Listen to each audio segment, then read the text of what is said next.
So, Joe, we're back with you. I guess this is technically rest day 3 from the tour. Thanks for taking the time again. I see we got you Thanks for indoors having me. today. Yeah. And we've got Eric Griffin with us, who he actually runs the Formula What podcast, which we might have another episode of that later on. But he's a first-time guest. I appreciate him taking the time to make it on here today. Excited to be here. Thanks. So Joe, the first thing I want to talk about, we were texting about the spraying of the roads and the controversy surrounding that. There are two things I need to know. First, you got in trouble for spraying the road. That's true. You took your first fine. Although it wasn't 10,000 liters, that I can tell you. So yeah, so I mean, it's difficult because it's like you don't know, where to. Normally, like sometimes you can stop to pee, but when the race is fast, it's like you want to pee from the bike, because it's quicker, and you save some energy maybe because you don't have to ride so much back through the caravan. And yeah, I mean, but it's difficult, there's always fans alongside of the road. And actually, I thought I was in the clear, but it was a moment where I was at the back of the bunch because, I wasn't pedaling anymore. So I was in front of the red car inevitably. And we came and everything looked fine, but then we came around a corner and then there was all people everywhere. Like family picnic. Yeah, exactly. Once it's flowing, it's hard to stop. Yeah. Did you get hit with UCI points on that one, or is it just a fine? No, that's only for bottles, but I actually got hit with UCI points earlier this year at Tour of the Alps. I remember that. Because I purportedly threw bottles 2 days in a row, which after the second offense, I think it's 25 and 20 and then 25. I think it added up to be 45 UCI points, a minute on GC, and 500 Swiss francs. Although interestingly, the last day or two, they have basically relaxed the rules on bottles due to the heat. Yeah. The rules were already quite vague because they essentially, for a while, the UCI said you can't throw bottles to fans. And then people were like, I mean, the thing is, like, the fans want the bottles, so it's stupid to have a rule like that. But now they've said you can pass a bottle to a fan, but you can't just throw it. Which it's like, that's a little bit open to interpretation. But now they've said that, and I saw a couple of days ago, there was actually no fines during the stage, which is sort of unheard of. There's always like a fine for something. But it was, yes, it's been super hot as we were going south. Yesterday we finished in Carcassonne, which is kind of more this, I suppose you would say, the south of France, a little bit more arid. And they've been having a heat wave. And I actually had on my Garmin yesterday 42 Celsius average, which I think is like 105 or something. Yeah, it's over 100 for sure. That's crazy. Yeah, I saw you. I think you put that on your Instagram story, and of course I had to like Google conversion and figure out, well, what's that mean in American. But it's certainly a big story, in the news right now. Just the heat wave in Europe in general. England is having something huge there, and I know Jared and I were talking about that. So part 2 of your question is the real question, right, Jared? When it comes to the spraying of the roads, has that impacted the racing? Have you noticed, is it a helpful thing? Has it been slippery? Like, how has that translated to the peloton? So I don't, the roads yesterday were dry as a bone. I had heard that about this spraying of the roads, and they said 10,000 liters. And then I saw another article saying from ASO saying it was not more than 350, which is quite a little disparity. bit of a difference there, yeah. But what definitely was true, which was mentioned, was the melting tarmac. And I think in this area of France, there's a bit more like tar and chip roads. And it was interesting because yesterday there were times going up the climbs, you could feel your wheels were kind of dragging, or even around corners that, you were getting a little bit of movement underneath.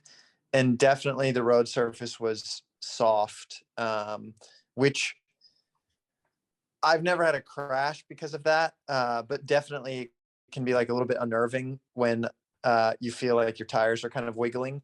Well, you remember back in one of the tours with Lance, I think it was Joseba Balaki. I think that's who it was. That's broke right. his It's the femur. famous- Right across the field. Yeah, It's the famous, the stage where he did his cyclocross. They blamed that on, well, yeah, at least at the time I'd heard melting tarmac, because it was super hot. Yeah. So not unheard of. It's, I mean, the thing is too that you have to remember that the tarmac is actually much hotter than the air temperature. Yeah. So, and our proximity to the tarmac means that, while the air temperature might be 36, it may well be 42 or 43, like reflecting where out. we are. Yeah. And, yesterday we had a decent tailwind, and when you're going up the climbs with a tailwind and you're in the bunch, so you don't get much wind, and the tarmac's that hot, it's like, whew. Oven.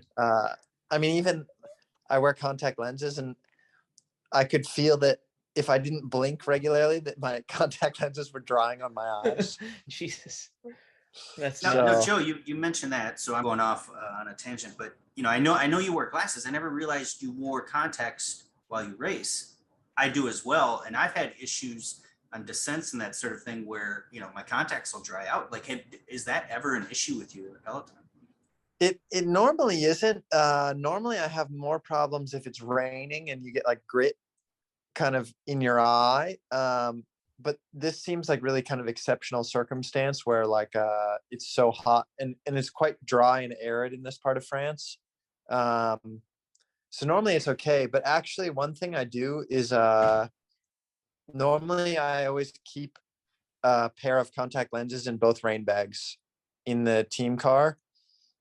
And actually I've never like stopped and changed contact lenses, but just in the instance that like I were to have an issue, my vision's not so, I could probably race like okay without them. It would maybe be a little bit unnerving, but it's not like I have horrible vision and it's impossible to kind of get through the day. But I always bring extra ones with me too. And you've never run into the situation, which happened to me once in a cyclocross race, where something was in my eye and I rubbed my eye. Well, of course, I had Embro on my finger. So then I proceeded to have a nice dab of Embro in my eye and had to finish the race like that. That I've never done, but thank goodness. I mean, definitely you have to be careful. So I have quite a couple questions about just like the overall tactics going on in the race. This last week had quite a few battles getting into the break. And I saw you a handful of times. Obviously, we're seeing a lot of the same names come up time after time in the break. They're strong enough. These guys are strong enough to get in break in some tough circumstances, like downhill tailwind. It's got to be just a hell of a battle to get in the break. So we've seen like a week of these same guys going for the break. In the third week, do you expect or do you anticipate any of those guys being too tired to do those same types of efforts? And will that potentially open the door to get into breaks for different names that we don't see each week or each day rather? I think that it's a little bit dependent on how the stage starts. Like, as an example, the stage that Peterson won, if you looked at who was in the breakaway that day, several teams tried to chase. And then at one point, Bike Exchange started to chase like maybe 40 Ks to go. And we were going so fast and they couldn't catch him. But I mean, I don't remember all the names, but it's essentially like big, powerful guys that were in that breakaway. And when the break goes on the flat, it tends to suit those guys. There's still 3 stages left in the mountains and the Pyrenees coming up.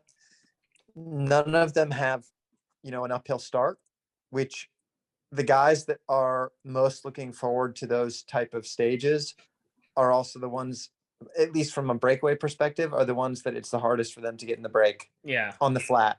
Yeah. Because, is Joe Dombrowski in that group? Yeah, I'm definitely in that group. But the flip side of that is sometimes if you're in a break like that and it goes on the flat, you're with guys that are easier to beat if the break takes time. Yeah. I mean, you've seen guys that are consistently in the break in the second week. With the flat starts, I would say it's been, sometimes, like, for example, in the Giro, you'll see more stages that start like with a major alpine climb. And then it's a bit more climber heavy break. Whereas here it's been more of a mix and kind of suited heavier, more powerful riders. The only day that wasn't the case, I would say, was to Alpe d'Huez. But that was actually a really funny break in and of itself because it was a headwind out of Briançon. And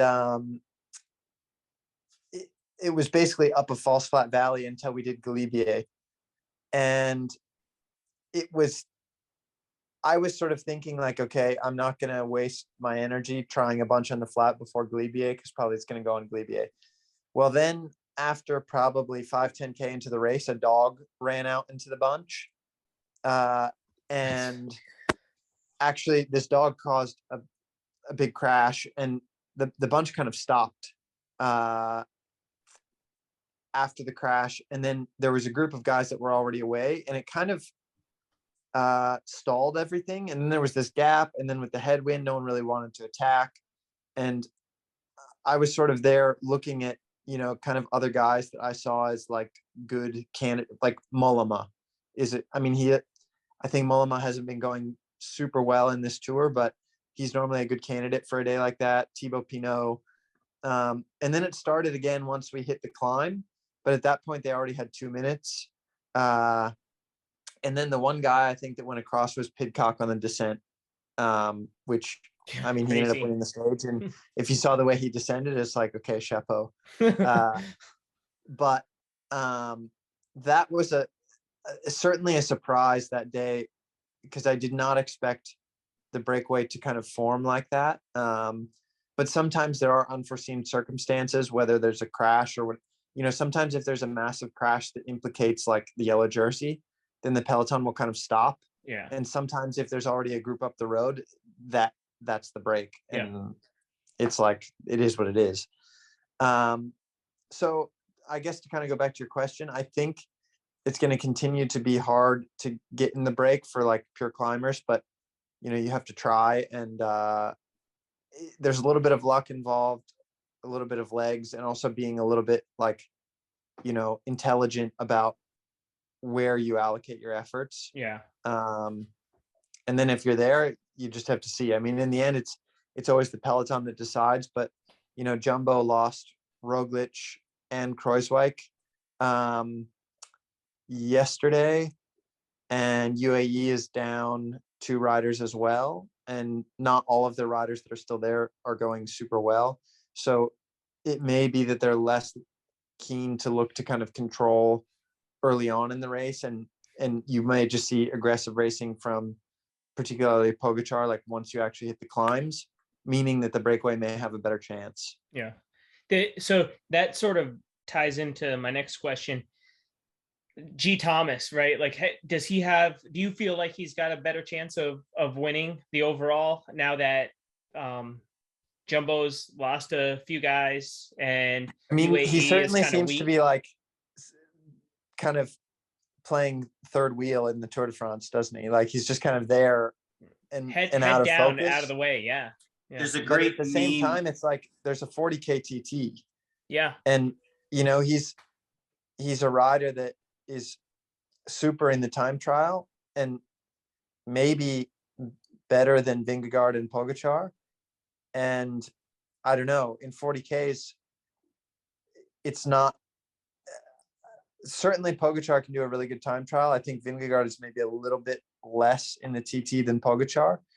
But with G, I see that as like a strong point. And in 40Ks, you can definitely do some damage. I don't know that he's at the same level as them on the climbs. I don't think, from what you've seen so far, but you never know. And I mean, the Tour doesn't finish until you're in Paris. like a lot of things. Even just yesterday, Vingegaard crashed. Kruijswijk crashed out. I think maybe he has a broken collarbone. So it's like at any moment on any day, everything can change really quickly. So yeah. So I was just gonna say, there's a great meme that was on Twitter. It's the famous one where there's like a fight going on and there's chaos in the background, and then there's just a guy sitting at the table eating his lunch with his headphones on. That's G right now, right? Like there's all this chaos. Yeah, exactly. He's just being chill, doing his thing, lurking, right? Well, and I think Ineos has a strong team. Right. I don't think they've lost anyone in the race, whereas the other teams have, and that can also make a difference. So a surprising number, and probably from these videos, but a surprising number of people coming up and telling me where you are in the overall every day. And, I just think I try not to like explain too much in detail, but I usually tell them like, I don't think he really cares whether he's like 72nd or 43rd or 110th. Like, yeah. Can you just tell so just so people can hear it from you and maybe understand it, what's your priority? I mean, so in terms of the GC, nothing really matters unless you're top 10. Right. After that, it's kind of like, I mean, as you say, whether you're 22nd or 63rd or whatever, like it really means nothing. And at some point, actually, you also have to think about how you sort of manage your resources, in the sense that guys for the GC are doing basically always the minimum possible in mitigating losses, other than maybe if you're Tadej and you can actually attack. But there's only one or two guys that can attack from the front when there's 5 guys left, right? So but all day they're trying to save energy, whereas like if you want to win a stage, then you need to spend a lot in the start to be able to get in the breakaway that maybe goes to the finish, maybe not. And if that's your fight, then when that fight is over, if you're no longer in contention for what the aim is, if that's winning a stage, then it's like, if you don't have a job left to do for the team, actually you should go really as easy as possible. Not wasting energy just for nothing. Yeah. So, I mean, I suppose to people that don't know cycling or stage racing, you would think about like where you finish in the overall, but I mean, actually guys that are contesting for stage wins, I think in a lot of cases, or even guys that are just, really in support roles for GC riders, as soon as their job is done for the day, it's like, just go easy, completely, and do the minimum. And whether you lose 10 minutes or 30 minutes on the day, like no one cares. Yeah.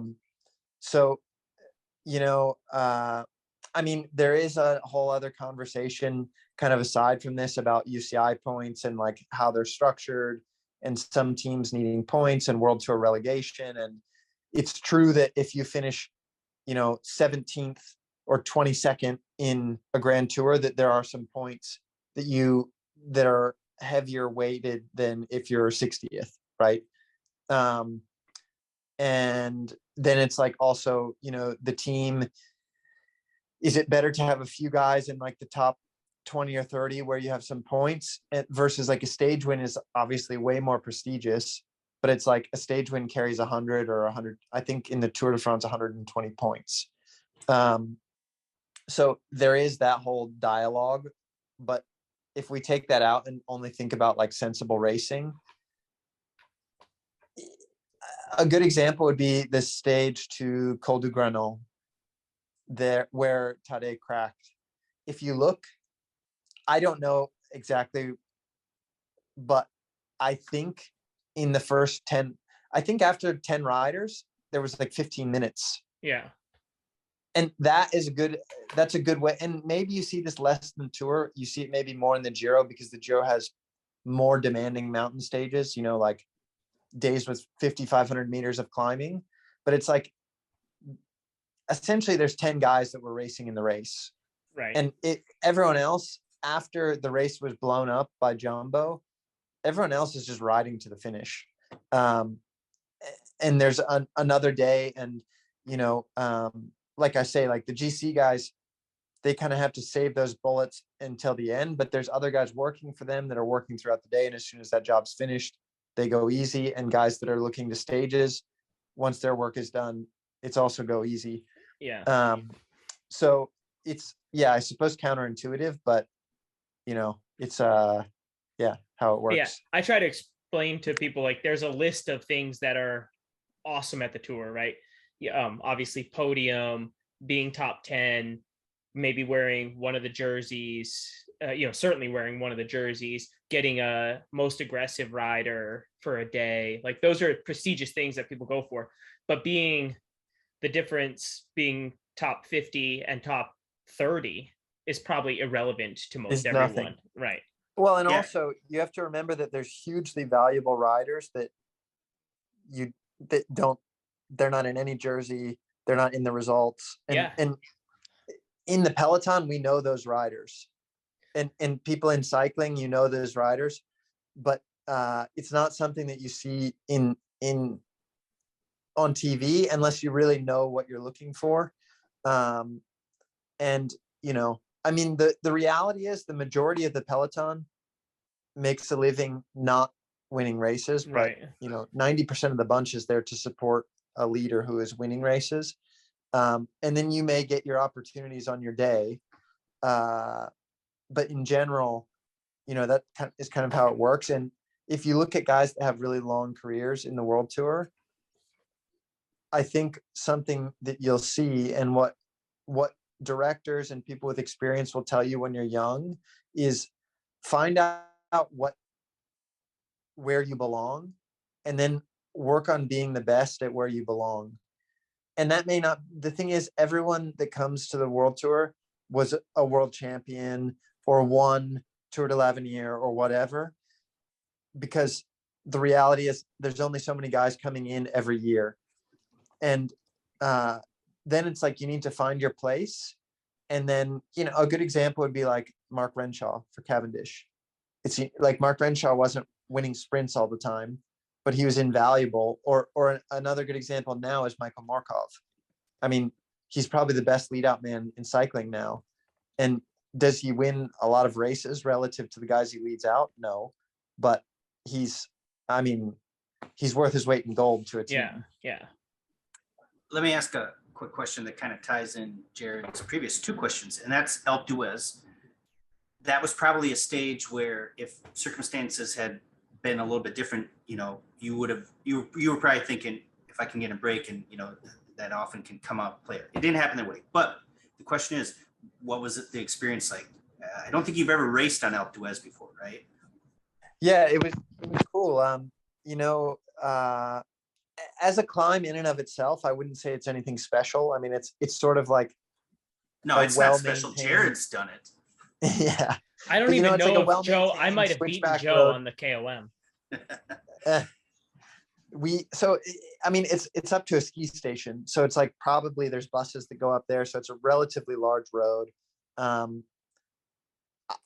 think that the reason it's so famous is actually because there's so much lodging at the top that so many people are able to come and stay, that it's an easy place to go watch the tour. It's top of the ski mount. It's easy to get a lot of people up there. And then, you know, over the years, it's just become an iconic, you know, it's scenic. It's beautiful. The 21 switchbacks or whatever it is. Yeah. And there was a ton of people. I mean, it was definitely a full crowd. Yeah. Are people like tossing water on you? It's, you know, flares in your face. I mean, it's crazy. I mean, people are pushing you, you know, tossing water. There's people in costumes. It's like, you don't, I mean, if there's something being said in the radio, you don't hear it because there's so many people. And yeah, I mean, I wasn't in the break that day. It wasn't as I expected at the start. But over Croix de Fer, Jumbo started pushing the pace. So it was a pretty small group. And then some guys came back. So at that point, it was like we had Lutsenko, who's, looking to the GC. So it was just good that I was able to be there in the front. He still had one teammate, and given that it was hot, like I could get bottles one more time before the last climb. And then after that, it was kind of like I just took it easy going up Alpe d'Huez, which actually it was cool in a way, almost cool in a way to not be really racing it, because you could kind of take it all in, and it really is quite the spectacle. That's cool. Yeah. Well, one other question, and then Jared's got the rapid fire ones to wrap it up. And my question next is, it's about the tour bubble. You're entering the third week. You probably have literally no idea what day it is. But the things that it's very, very busy for you. What have you done to sort of keep plugged in or not plugged in? Like, how does that work with you? I know reading books a lot of times do you even have time to read? Did you get my book recommendation? Yeah, I started that book, the Ezra Klein book, and yeah. I have been enjoying it. Yeah, so I try and read before bed at night, just to kind of like settle down, because it's so busy all day, every day. And then also like the stress of racing in the bunch every day. It's like you kind of want to come down, and it gets harder and harder to sleep well as the race goes on. Sort of probably the best explanation would be like somebody that's kind of like addicted to coffee, and they're just drinking coffee all the time, and they're just wired. It's kind of like there's like this crescendo effect of that throughout a grand tour. And so just kind of trying to chill. Today I took a nap, in part because this morning, it was a late evening last night, because you don't get to the hotel till late. And then at 8:00 this morning, we had doping control. So I wasn't really able to sleep in. So, just kind of trying to take it easy and switch off when you can. And then limit the kind of being switched on to in the race. We got 3 minutes left, and I have 10 questions for you. Some of them are cycling related, some of them are not. You can only answer in one word, and it's a test. You can be right or wrong. Okay. And I've decided whether or not you're going to be right or wrong. So this is going to be fast. Ready? Cake or pie? Pie. Wrong. Pinarello or Colnago? Two former bikes of yours. Pinarello. Wrong. Netflix or HBO? Netflix. Wrong. Ferrari or McLaren? Ferrari. Wrong. I have them circled, I swear. Pasta or rice? Pasta. Correct. Alps or Pyrenees? Alps. Correct. Gravel or cyclocross? Cyclocross. Correct. Getting better. Rockies or the Appalachians? Rockies. Wrong. Crosswinds or cobblestones? Crosswinds. That's correct. I thought you'd say that. And last one, Pogačar or Vingegaard? Pogačar. The sound cut, but you said Pogačar? Pogačar. All right. We'll see. There's no correct or incorrect on that one yet, but we'll see by the end. Who do you think is going to win? Oh, man, probably Pogačar. Just because I think he can take some time out, nickel and dime him until the TT and get him in the TT. And then I think G might even close down on Vingegaard in the TT, but I don't know if he'll do enough to get into second. So I think we'll see. I think we'll see Pogačar, Vingegaard, and G Thomas, which would be happy. Yeah. So, well, cool. Well, I appreciate it. Thanks for taking the time again, Joe. Maybe we get you one day after the tour. And we'll stay in touch with you in the next couple of days. Hopefully we'll see you make that break in the Pyrenees. For sure. Cool. Rest up. All right, brother. Thank you. See you guys. See ya.